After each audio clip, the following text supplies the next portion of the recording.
निवेदन द्या. रोल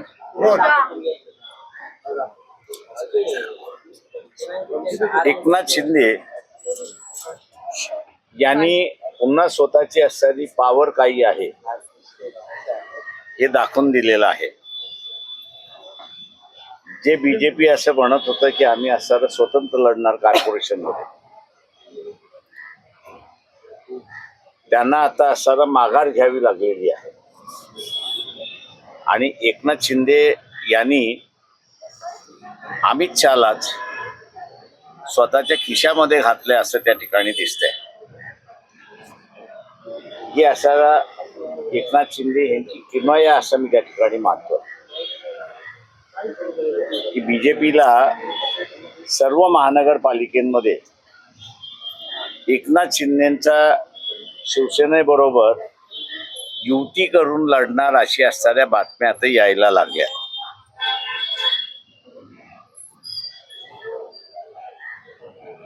जे काही विधानसभा घडल्यानंतर एकनाथ शिंदेना मुख्यमंत्री केलं नाही,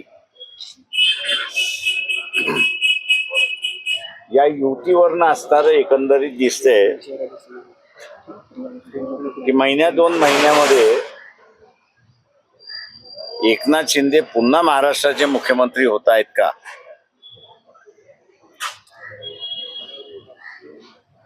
अशी परिस्थिती उभी राहिली असं मी त्या ठिकाणी मानतोय. शरद पवार हे आज सारं चाणक्य म्हणून मानल्या जातात. ती वस्तुस्थिती आहे, त्यांना नाकारता येत नाही. पण मध्यंतरी एकनाथ शिंदे आणि शरद पवार यांची बैठक झाली. त्या बैठकीच्या निमित्ताने जे काही संदेश द्यायचे होते ते संदेश त्या ठिकाणी दिले अशी परिस्थिती आहे.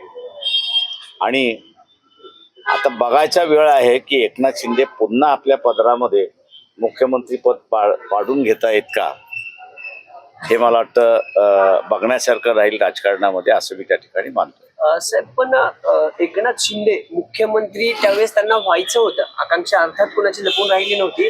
पण महापालिकेत त्यांना डावललं जाईल असं वाटत होतं, म्हणून त्यांनी तो शहांना दिल्लीत भेटून आघाडी आणि युती करायचं ठरवलं. आता मला माहित नाही, मी जे मला जे दिसते आणि ज्याच्यावरनं आहे ते मी आपल्या समोर मांडलेलं आहे. भाजप सगळीकडे सांगत फिरत होतं की आम्ही एकत्र, म्हणजे पुण्याचा जरी विचार केला तर आम्ही म्हणून मी म्हणालो ना की अमित शहा सारख्याला सुद्धा एकनाथ शिंदे आपल्या खिशामध्ये टाकू शकतात.